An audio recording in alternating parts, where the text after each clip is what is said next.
Hey, this is Phil and it's your Friday video update.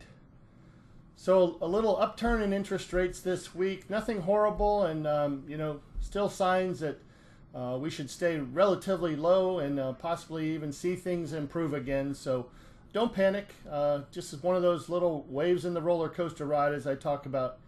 But I wanted to move on to a more important subject, and that is the recent Equifax breach, or hack, if you will, where some 143 million Americans had their personal credit and personal information hacked from the Equifax computer system. This has been a huge topic of conversation on the news media and certainly in the mortgage industry. And I wanted to just talk to you and give you a little bit of insight and maybe some information that you can pass along to your clients if they ask. I am working on a flyer that I will make available and either email out or have a link in next week's video that you would be able to download and be able to send to your database should you choose to. But first, let me just talk about what the remedies are, or the protections that a customer can take right now. There are two basic options right now. One is a credit freeze and one is a fraud alert.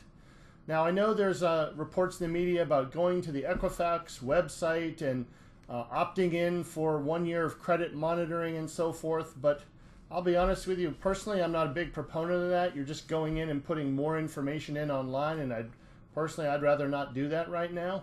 I'll give some phone numbers to the credit bureaus later that can be used to actually call the credit bureaus. Now, obviously, there's 143 million Americans that may be trying to do this, so it may be a little difficult, but this is the best information I have available right now as to what you can do. So quickly, a credit freeze is kind of like putting your credit access in a vault. It is not going to change the fact that someone may have already received that information through the hack. But what they can't do is open up any new account without you personally unfreezing your credit to make that happen. The second thing is the fact that when you do that, you're going to have to provide some personal information, and there may possibly be a charge. Now, Equifax apparently has said that they would be waiving that fee, but we're each going to just have to find that out as we go. And the other option, as I mentioned, is a fraud alert. That's kind of a little bit of a softer sort of way to kind of protect your credit, and it makes any potential creditor who's opening a new account check with you to verify whether or not that is accurate. But potential there for some additional loopholes or something if someone just has to quote check rather than you physically unlocking your credit for access. There are a couple different kinds of fraud alerts you can do. You can do an initial fraud alert, which is just a temporary thing. You can do an extended fraud alert, which will last for 7 years. And actually, there's a military or active duty fraud alert that will last for a year while an active duty military person is overseas.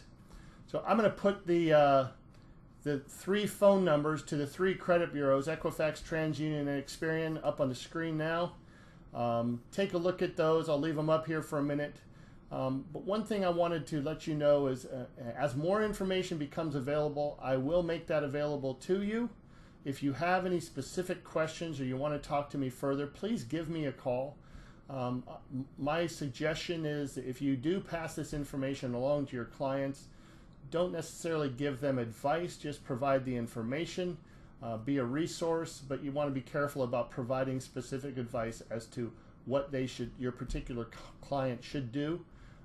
Simply giving them the information and let them make their own judgment is probably best. Listen, I hope this helps. Certainly not something that we all want to be talking about or having to deal with. But it has happened, and now it's on our plate to take care of it. Again, forward and share this to anyone you think might find it helpful. If there's any questions, reach out to me. I'm certainly stand ready to help you with this or any other mortgage financing needs that you may have. Have a great weekend, and I'll talk to you next week.